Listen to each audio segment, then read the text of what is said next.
Assalamualaikum teman-teman, selamat datang di Montessori di Rumah. Halo, namaku Farah dan aku adalah seorang ibu dari anak balita berusia 22 bulan.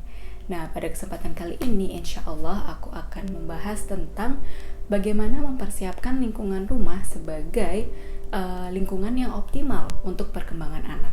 Dan juga sesuai dengan di masa pandemi seperti ini, kita banyak menghabiskan waktu di rumah, anak banyak menghabiskan waktu di rumah, maka kita harus bisa memanfaatkan rumah tersebut sebagai tempat perkembangan anak yang optimal. Sebelumnya jangan lupa subscribe, jangan lupa turn notification.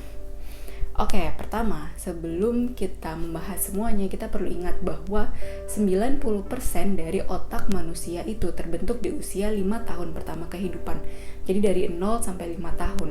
Bahkan, Masya Allahnya lagi, di 3 tahun pertama 0 sampai 3 tahun itu perkembangan otak manusia itu terbentuk 80%-nya. Itu kan Masya Allah banget gitu ya, yang mana membuat kita harus berhati-hati dan sangat menanamkan bahwa pendidikan dini, early education itu penting sekali bagi anak. Kita ingin menanamkan apa, ajaran-ajaran kebaikan apa, pembelajaran apa terhadap how the world works dan segala macam, itu penting sekali ditanamkan di awal kehidupan anak.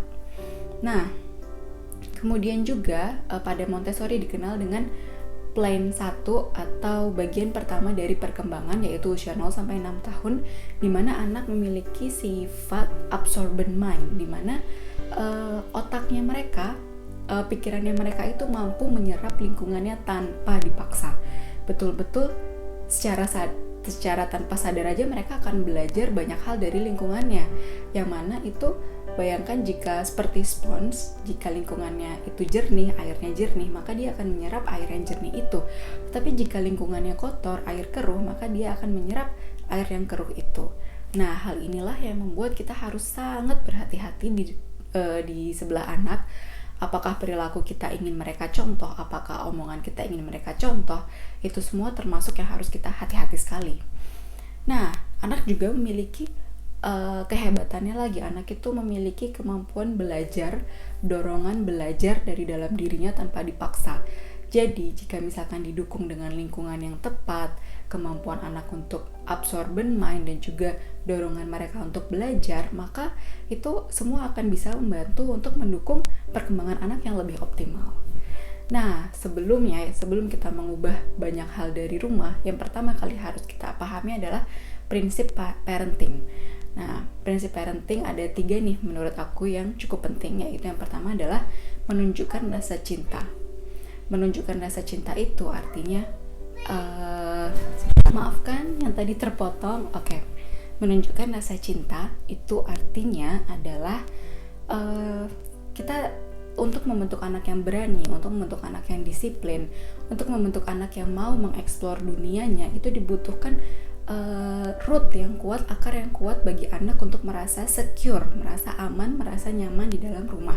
Dan salah satunya adalah dengan showing love. Kita menunjukkan rasa cinta, bagaimana kita berinteraksi dengan anak, bagaimana kita berkata I love you, memeluk, mencium, menyayangi mereka, berbuat baik, showing love terhadap pasangan dan segala macam. Itu semua adalah cara anak belajar bahwa rumahnya ini adalah lingkungan yang aman untuk aku, dan aku nyaman dan aku kuat berada di sini sehingga aku bisa atau berani mengeksplor dunia lebih jauh, seperti itu.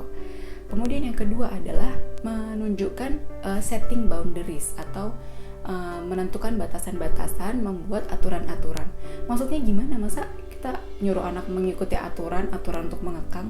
Bukan seperti itu. Jadi seperti dikenal pada Montessori, yaitu freedom within limits, freedom within boundaries, itu dimana ada aturan-aturan yang menyelamatkan kita dan anak bebas untuk melakukan apa saja di lingkungan itu asalkan tidak menyerempet ke aturan tersebut, kayak gitu. Mungkin terkesan mengekang, padahal sebenarnya aturan itu membuat anak merasa nyaman. Bayangkan jika kita tinggal di daerah yang tidak ada aturan sama sekali. Mungkin awalnya kita akan merasa bebas ya, senang, nggak ada yang ngatur dan segala macam. Tapi kita juga harus ingat bahwa orang lain di lingkungan itu pun nggak ada yang ngatur juga. Mereka bebas melakukan apapun terhadap kita, kayak gitu. Nah, itulah yang membuat jadi menimbulkan justru rasa yang tidak aman, tidak nyaman. Nah, Oleh karena itulah membuat aturan itu penting. Aturannya itu nggak usah yang ribet-ribet, seperti misalkan aturan di rumah kami itu makan di meja, kemudian misalkan setiap sampai rumah harus mandi. Ya, aturan-aturan seperti itulah, aturan-aturan sederhana, tidak menggambar hanya di kertas atau buku seperti itu. Itu membuat anak merasa bebas mengekspresikan dirinya. Dan kemudian yang ketiga, prinsip penting yang ketiga adalah showing respect. Showing respect misalkan ketika anak kecil baru lahir, kita bisa meminta izin ketika ingin memegang mereka dan segala macam. Meminta izin untuk memegang mereka, kemudian meminta izin ketika ingin mengganti popok dan segala macam, yang kemudian sampai anak berusia toddler, anak berusia preschooler yang sudah bisa mengungkapkan apa yang diinginkan, kita itu bisa menunjukkan respect dengan cara mendengarkan, betul-betul mendengarkan pendapat mereka, memvalidasi perasaan mereka, menganggap bahwa tidak masalah kamu itu memiliki pendapat yang berbeda dari ibu, dari ayah gitu. That's so fine because we are all different people. Jadi ya kita boleh-boleh aja berpendapat yang berbeda kayak gitu. Itu semua adalah showing respect. Nah, kemudian setelah prinsip parenting yang tadi, showing love, setting boundaries, showing respect, kemudian yang paling mudah dilakukan adalah perbanyaklah outdoor activity, bermain di luar. Bermain di luar itu nggak perlu muluk-muluk ke playground di mana segala macam. Bisa juga mulai dari halaman rumah kita, jadi berinteraksi dengan alam. Kenapa? Karena di alam itu banyak sekali pembelajaran yang Masya Allah memang sudah dipersiapkan oleh Allah untuk anak belajar tanpa kita perlu berusaha payah ngapa-ngapain gitu. Jadi misalkan sederhana, anak merasakan sensasi angin yang bertiup di kulitnya, kemudian anak merasakan bahwa kalau rumput dipegang rasanya begini, kalau pasir begini, itu semua kan termasuk dalam sensori. Kemudian juga anak merasakan hangatnya matahari, dan juga anak melakukan kegiatan-kegiatan outdoor yang tidak bisa dilakukan di rumah, seperti meloncat, berlari, berteriak, dan segala macam, untuk menggunakan semua motorik kasarnya mereka yang biasanya di rumah itu nggak boleh biasanya.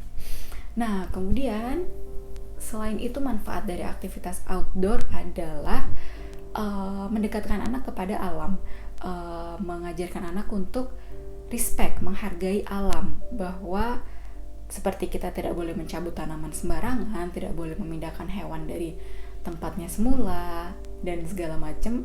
Kemudian juga mengajarkan bahwa kita itu tidak pantas sekali untuk sombong, karena manusia, hewan, tanaman, itu semua tuh berinteraksi satu sama lain, saling membutuhkan satu sama lain. Sederhananya misalkan kita di halaman rumah melihat ada bunga, kemudian ada lebah mendekati bunga untuk mengambil nektar misalkan, seperti itu kita bisa mengajarkan bahwa lebah ini sedang mengambil nektar di bunga untuk membentuk madu, yang mana madu ini baik untuk kita konsumsi sehingga sehat. Nah, untuk menjaga kesehatan kita, bayangkan jika misalkan tidak ada lebah atau tidak ada bunga dan segala macam, kita juga bisa terganggu kesehatannya. Nah, itu mengajarkan anak untuk lebih menghargai alam, untuk lebih menyadarkan bahwa kita tuh saling terkait, saling membutuhkan satu sama lain dengan makhluk-makhluk lain. Jadi tidak sepantasnya kita itu sebagai manusia sombong gitu. Siapa kita tanpa sapi? Nggak bisa makan juga, kita mati juga akhirnya. Kayak gitu. Jadi benar-benar saling menghargai satu sama lain, seperti itu. Nah, kemudian ketika misalkan masa-masa social distancing udah selesai, dan kemudian anak bisa bermain dengan temannya seumuran, itu bisa melatih sosialisasi anak di luar, seperti misalkan melatih bekerja sama, melatih taking turns, bergantian, melatih memecahkan masalah, problem solving bersama-sama, melatih mendengarkan pendapat orang lain, melatih manajemen konflik, manajemen emosi. Banyak sekali Masya Allah yang bisa dilatih ketika anak bermain bersama teman sebayanya. Nah, tetapi ini juga kalau di masa sekarang, kalau aku pribadi sih, aku masih akan tetap stay alert, akan tetap social distancing, karena aku masih khawatir banget tentang si COVID ini. Nah, tapi balik lagi terserah teman-teman semua sebagai orang tua bagaimana baiknya. Nah kemudian, bermain di luar sudah, mengubah prinsip parenting sudah, lalu apa yang harus diubah lagi adalah tentang play area-nya anak, membentuk play area anak menjadi lebih optimal. Bagaimana tuh caranya? Nah caranya yang pertama adalah aku udah pernah bahas beberapa bulan sebelum ini di video-video sebelumnya. Coba nanti mungkin akan aku kasih linknya di description, tapi aku akan bahas lagi. Jadi pertama adalah mempersiapkan rak yang rendah untuk menata mainan anak. Jadi anak bisa mengambil dan meletakkan mainannya sendiri secara mudah. Kemudian yang kedua adalah menata mainan hanya seperlunya saja. Jadi tidak perlu banyak-banyak, tidak perlu semua mainannya ditata, hanya sekitar 6-8 mainan sekali waktu, dan kemudian sisanya disimpan untuk dirotasi di kemudian hari ketika anak sudah mulai bosan. Nah, hal itu akan membantu anak untuk lebih fokus, untuk lebih engage dalam suatu permainan yang dia pilih, kayak gitu. Bayangkan kita masuk ke toko baju yang isinya ribuan baju dibandingkan dengan toko baju yang isinya lebih terbatas. Pusing pasti yang di ribuan. Aduh, aku mau lihat ini, belum selesai aku mau. Nah, dengan kita pasti akan kewalahan, kita pasti akan overwhelmed ketika bajunya banyak sekali di toko itu. Nah, seperti itu juga analoginya anak ketika bermain dengan terlalu banyak mainan, malah mereka jadi bingung harus main yang mana. Kemudian juga pilihlah mainan yang harus dimanipulasi dengan tangan. Maksudnya yang sebaiknya tidak berbaterai, yang enggak ketika dipencet on off terus mereka bisa, maksudnya mainannya bisa bermain sendiri, enggak seperti itu. Jadi yang anak harus bekerja dengan tangannya untuk melakukan sesuatu dengan mainannya itu. Nah, hal ini juga makanya mainan yang terbuat dari kayu itu lebih direkomendasikan, sekalipun tidak menutup kemungkinan mainan plastik juga boleh-boleh aja, kayak gitu.